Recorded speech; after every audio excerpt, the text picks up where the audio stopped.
제3장 솔로몬은 이집트 왕 바로와 우호 조약을 맺고 그의 딸과 결혼하여 아내를 예루살렘으로 데리고 왔다. 그는 그의 궁전과 성전을 짓고 예루살렘 주변의 성벽을 다 쌓을 때까지 그녀를 다윗성에서 살게 하였다. 이때는 여호와의 성전이 아직 건축되지 않았기 때문에 이스라엘 백성들은 산 위에 쌓은 여러 제단에서 제사를 지내는 실정이었다. 솔로몬은 여호와를 사랑하고 자기 아버지 다윗의 모든 교훈을 거울 삼아 살았으나 그는 여전히 산당에서 제사를 드리고 분향하였다. 당시에 가장 유명한 산당은 기브온에 있었으므로 솔로몬 왕은 기브온으로 가서 1000마리의 짐승을 잡아 번제를 드렸다. 그날 밤 여호와께서 꿈에 솔로몬에게 나타나 내가 너에게 무엇을 주었으면 좋겠는지 말해보아라 하고 말씀하셨다. 그래서 솔로몬은 이렇게 대답하였다. 주께서는 주의 종 내 아버지 다윗에게 언제나 크신 사랑을 베푸셨습니다. 내 아버지께서 정직하고 진실하게 살며 주께 충성을 다하였으므로 주께서는 한결같은 은혜를 베푸셔서 오늘날처럼 왕위를 이을 아들을 그에게 주셨습니다. 나의 하나님 여호와여, 이제 주께서 나의 아버지 다윗을 이어 나를 왕이 되게 하셨는데 아직 나는 어린아이와 같아서 내 직무를 어떻게 수행해야 할지 모르고 있습니다. 게다가 내가 다스릴 주의 택한 백성들은 그 수가 헤아릴 수 없을 만큼 많습니다. 그러므로 주의 백성들을 잘 다스리고 선과 악을 분별할 수 있는 지혜로운 마음을 나에게 주소서. 그렇지 않으면 내가 어떻게 이처럼 많은 주의 백성을 다스릴 수 있겠습니까? 솔로몬이 지혜를 구함으로 여호와께서는 기뻐하시며 그에게 이렇게 말씀하셨다. 너는 오래 살게 해달라거나 부를 얻게 해달라거나 아니면 내 원수들을 죽여달라는 요구를 할 수도 있었다. 그러나 내가 자신을 위해서 이런 것을 구하지 않고 다만 내 백성을 바르게 다스릴 지혜를 구하였으니 내가 내 요구대로 지혜롭고 총명한 마음을 너에게 주어 역사상에 너와 같은 자가 없도록 하겠다. 그리고 나는 또 내가 요구하지 않은 부귀와 명예도 너에게 주어 내 평생에 너와 같은 왕이 없도록 하겠다. 만일 내가 내 아버지 다윗처럼 나에게 순종하고 내 법과 명령을 지키면 내가 너를 오래오래 살도록 하겠다. 솔로몬이 눈을 떠보니 그것은 꿈이었다. 그는 예루살렘으로 돌아와 여호와의 법궤 앞에 서서 번제와 화목제를 드린 다음 그의 모든 신하들을 초청하여 큰 잔치를 베풀었다. 그 후 두 창녀가 시빗거리로 왕을 찾아와서 한 창녀가 이렇게 말하였다. 임금님, 우리는 다 같이 한 집에 살고 있습니다. 최근에 우리는 모두 아들을 낳았는데 제가 아이를 낳은 지 3일 만에 이 여자도 아이를 낳았습니다. 그때 집안에는 아무도 없었고 우리 둘만 있었습니다. 그런데 어느 날 밤 이 여자는 잠을 자다가 자기 아이를 깔아뭉개 죽이고 말았습니다. 그러자 이 여자는 밤중에 일어나 내가 잠을 자는 사이에 내 곁에 누워있는 내 아들과 죽은 자기 아들을 바꾸었습니다. 다음 날 아침에 일어나 젖을 먹이려고 보니 아이가 죽어있지 않겠습니까? 그러나 날이 밝아 좀 더 자세히 보니 그 아이는 내 아들이 아니었습니다. 그때 다른 여자가 아니야. 살아있는 아이가 내 아들이고 죽은 아이는 내 아들이야. 하고 우겨대자 이번에는 처음 여자가 아니야. 죽은 아이가 내 아들이고 산 아이는 내 아들이야. 하며 왕 앞에서 서로 다투었다. 그러자 왕은 너희가 살아있는 아이를 서로 자기 아들이라고 말하고 죽은 아이는 서로 남의 아들이라 주장하는구나 하며 칼을 가져오게 한 다음 산 아이를 둘로 잘라서 한쪽씩 나누어 주어라 하고 명령하였다. 그러자 그 아이의 진짜 어머니는 자기 아들에 대한 사랑으로 마음이 찢어질 것 같아서 왕에게 임금님, 그건 안 됩니다. 제발 그 아이를 죽이지 마시고 저 여자에게 주십시오. 하였다. 그러나 다른 여자는 좋다. 어차피 내 아이도 안 될 바에야 차라리 둘로 잘라 나누어 가지자. 하였다. 이때 왕은 그 아이를 죽이지 말고 아이를 살려달라고 애걸하는 저 여자에게 주어라. 그녀가 저 아이의 진짜 어머니이다 하고 판결하였다. 이 소문이 온 이스라엘 땅에 퍼지자 백성들은 하나님이 솔로몬에게 놀라운 지혜를 주신 줄 알고 두려운 마음으로 그를 우러러 보았다.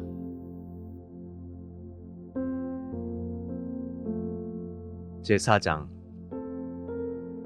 이제 솔로몬은 온 이스라엘을 다스리는 왕이 되었다. 그리고 그의 측근 신하들은 다음과 같다. 사독의 아들 아사랴는 제사장, 시사의 아들 엘리호렙과 아히야는 서기관, 아힐루스의 아들 여호사밧은 역사관, 여호야다의 아들 브나야는 군총사령관, 사독과 아비아달은 제사장, 나단의 아들 아사랴는 내무장관, 나단의 아들 사붓은 왕의 제사장 겸 자문관, 아이살은 궁중 대신, 그리고 압다의 아들 아도니람은 사역군의 총감독관이었다. 솔로몬은 또 이스라엘 전국에 12명의 지방 장관을 두어 차례로 돌아가면서 1년에 한 달씩 왕국의 식량을 조달하게 했는데 그들의 이름과 그 관할 지역은 다음과 같다. 에브라임 산간지대를 관할하는 벤훌, 마가스와 사알빔과 베세메스와 엘론 벳하난에는 벤데겔, 아룻봇과 소보와 헤벨의 모든 땅에는 벤헤셋, 돌 고원지대에는 바닷과 결혼한 솔로몬의 사위 벤 아비나답, 다하납과 무깃도와 이스라엘 아래 사르단 근처에 있는 베스안 전 지역과 베스안에서부터 아벨 무홀라와 용노함까지의 땅에는 아힐루스의 아들 바하나, 길르앗의 라못과 길르앗에 있는 므낫세의 자손 야일의 모든 부락들과 바산의 야르곱 일대와 성벽과 높빗장이 있는 60개의 성을 관할하는 벤 게벨, 마하나임에는 id도의 아들 아히나답, 납달리에는 바스맛과 결혼한 솔로몬의 사위 아히마아스, 아셀과 알롯에는 후세의 아들 바하나, 이사갈에는 바루아의 아들 여호사밧, 베냐민에는 엘라의 아들 시므이, 그리고 아모리 왕 시온과 바산 왕 옥이 다스리던 길르앗 땅은 우리의 아들 게벨이 관할하였다. 그리고 이 12명의 지방장관 외에도 이들의 업무를 지휘 감독하는 수석장관 한 사람이 더 있었다. 유다와 이스라엘의 인구는 바닷가의 모래알처럼 많았으며 그들은 풍족하게 먹고 마시며 행복하게 살았다. 그리고 솔로몬 왕은 유프라테스 강에서부터 블레셋 사람의 땅과 이집트 국경까지 모든 나라를 통치하였으며 그 속국들은 솔로몬이 살아있는 동안 조공을 바치고 그를 섬겼다. 솔로몬의 왕궁에서 하루에 소비되는 식량은 고운 밀가루 약 7kg, 보통 밀가루 약 14kg, 축사에서 가두어 기른 소 10마리, 초원에 놓아 기른 소 20마리, 양 100마리, 그 밖에 사슴과 영양과 노루와 살찐 새들이었다. 솔로몬은 딥사에서부터 가사까지 유프라테스강 서쪽의 모든 나라를 통치하였으며 모든 인접국들과 평화롭게 지냈다. 솔로몬이 나라를 다스리는 동안 유다와 이스라엘 사람들은 단에서 브엘세바까지 모두 안전하게 살 수 있었으며 각자 자기 집과 정원에서 편히 쉴 수 있었다.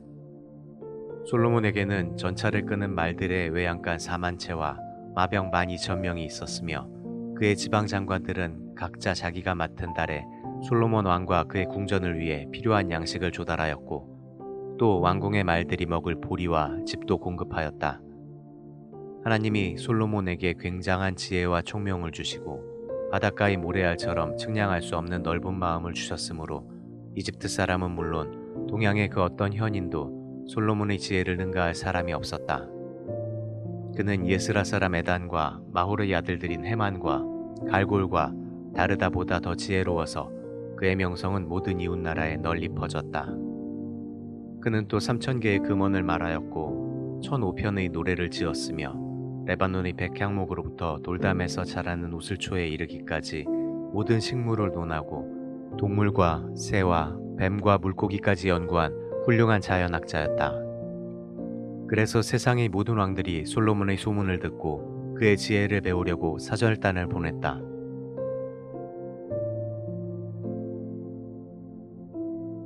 제5장. 평소에 다윗과 친분이 두터웠던 두로의 히람 왕은 솔로몬이 그의 아버지 다윗을 이어 새 왕이 되었다는 말을 듣고 그를 축하하려고 사절단을 보냈다. 그래서 솔로몬은 히람 왕에게 이런 전가를 보냈다. 당신도 아시겠지만 나의 아버지는 계속되는 전쟁 때문에 사방의 적들과 싸우느라고 여호와의 성전을 건축하지 못하고 여호와께서 그의 모든 원수들을 물리치게 하실 때까지 기다렸습니다.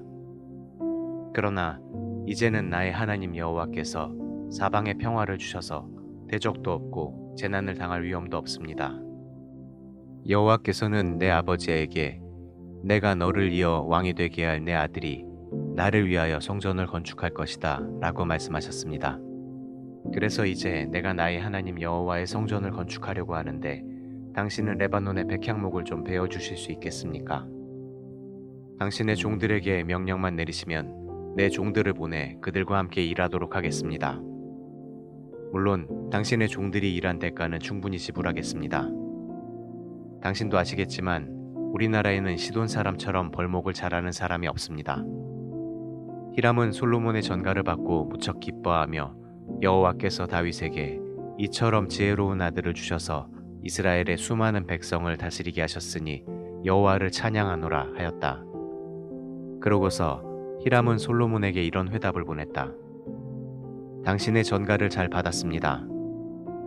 당신이 요구한 대로 내가 백향목과 잣나무를 보내도록 하겠습니다.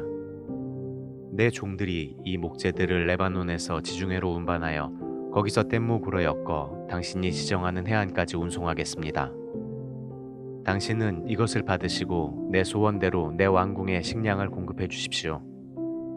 히람이 솔로몬에게 그가 원하는 만큼의 백향목과 잣나무를 보내자 솔로몬도 히람에게 밀 4,400킬로리터와 맑은 감람기름 440킬로리터를 보내고 그 후에도 해마다 이것을 공급해 주었다. 여호와께서는 솔로몬에게 약속하신 대로 지혜를 주셨으며 히람과 솔로몬은 정식으로 우호조약을 맺었다. 솔로몬은 이스라엘 전국에서 3만 명의 사역꾼을 동원하고 그들을 10,000명씩 교대로 레바논에 보냈는데 그들이 한 달은 레바논에 있었고 2달은 집에서 보냈다. 그리고 작업 총 감독관은 아도니람이었다. 또 솔로몬은 전적으로 운반만 하는 사역꾼 7만 명과 산에서 돌을 뜨는 석수 8만 명과 작업반장 3,300명도 동원하였다. 솔로몬이 작업 명령을 내리자 석수들은 크고 좋은 돌을 떠다가 성전의 기초석으로 다듬었다. 이렇게 해서 솔로몬의 건축가들과 히람의 건축가들과 그발 사람들은 성전을 지을 돌을 다듬고 목재와 석재를 준비하였다.